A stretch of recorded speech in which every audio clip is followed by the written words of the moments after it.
Thank you and welcome to our continuation on the Visual Tour software. Last week Kelly put together a video on how to take photos and how to use correct lighting when taking photos to create a panorama. Today we're going to take you through the Visual Tour software just briefly.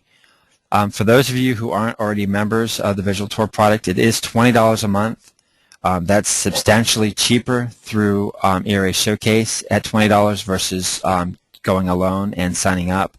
You would be hit with a substantial startup fee and a higher monthly reoccurring. If you are not a member of Visual Tour and you want to become one, just let myself or Chad know and we'll go ahead and get you set up.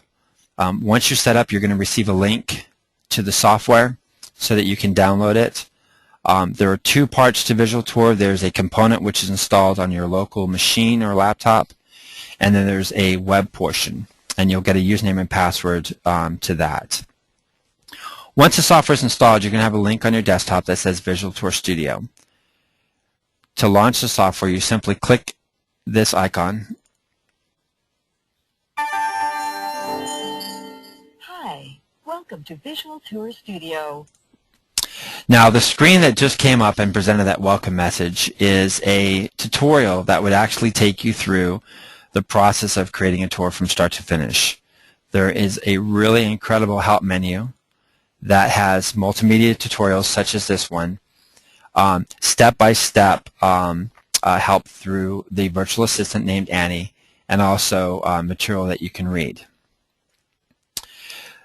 After you close the tutorial that pops up by default, you'll see that the tours are organized by groups. Right now we've got agent tours, commercial, neighborhood tours, rental tours, and residential.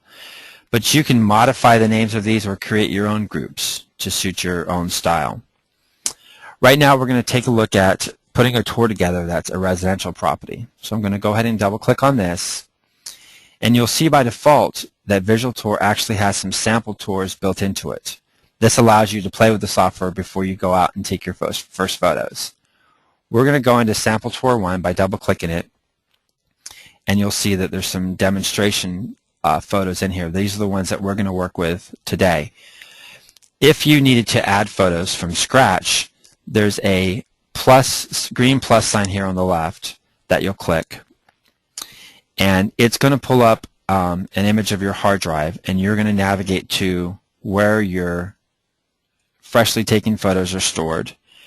You're going to select what you want to import, and you're going to click Open. From here you have two choices. You can either copy the photos from their original location or move them. I highly recommend you copy them. That way that your original photos are intact and stored in their location, and then the copied photos are ones that you can play with Visual Tour. So I would simply choose Copy and click OK. We're not going to do that today because we're going to work with the sample photos. I just wanted to show you that option and how it worked. Putting together the photos in the tour is easy as long as you've taken the photos correctly. As Kelly had talked about last week, you want to try and take all your photos from left to right. So in this case, we've got 3 photos that are the front of the property.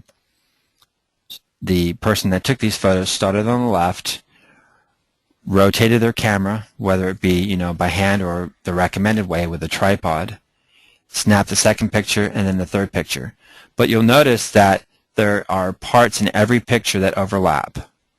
That's important because the software needs to identify things that are the same in each photo so it understands how to put them together.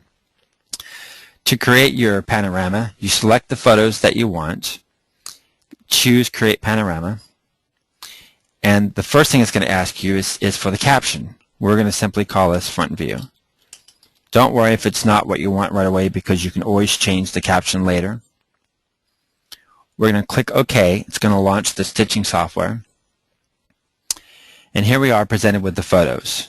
Now, in this case, we've only got 3, but you could have 10 photos in here or 2 or even 1. This panel allows you to reorganize the photos. Let's say you didn't follow the rule of taking the photos from left to right and you needed to reshuffle them. You could do that within the software here. This stitched panorama is going to be a horizontal panorama. We'll do one here in a little bit that's a vertical. So we're going to leave that set to horizontal. And as far as the projection, this is a partial panorama. In other words, it's not a complete 360. It's just a sweep, and maybe this one is only 30 or 40 degrees. So we're going to leave that at partial. Very rarely are you going to do a full 360.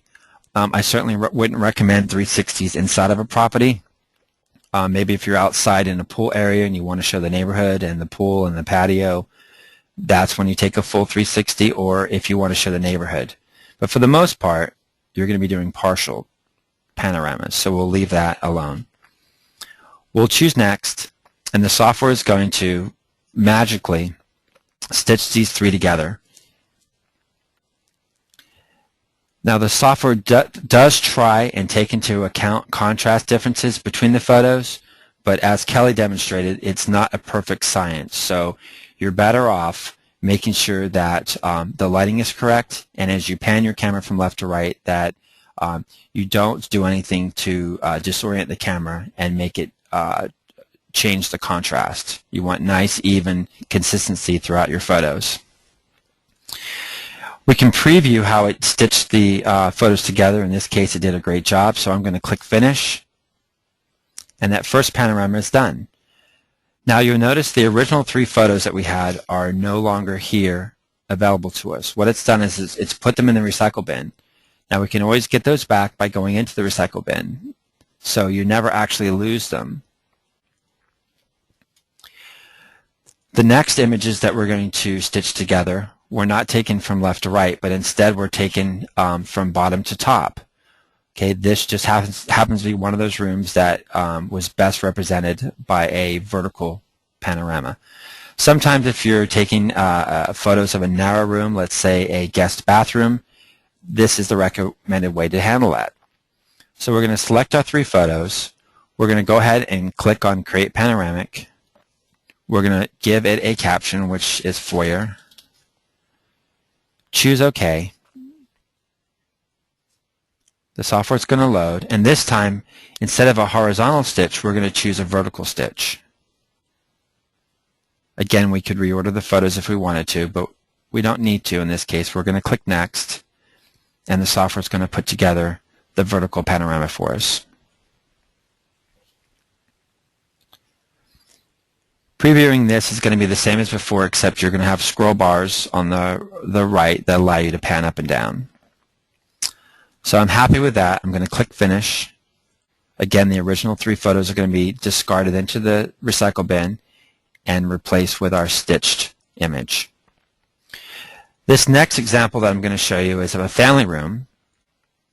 And in this case, the photographer made a mistake, and instead of taking the photos from left to right, they took them from right to left. Let me show you what happens if you don't remember which direction you took the photos in. We're going to choose the three we want to use. We're going to create our panoramic. We're going to call it Family Room.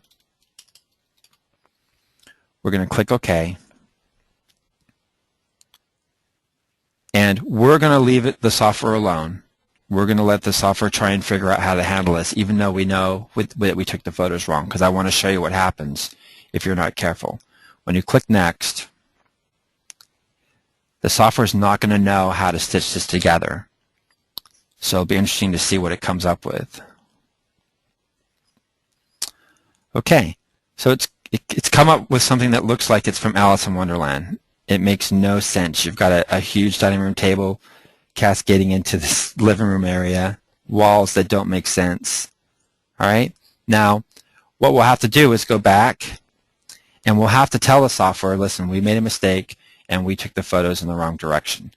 There is this menu item here that actually will reverse the order of your photos for you. I'm going to click that.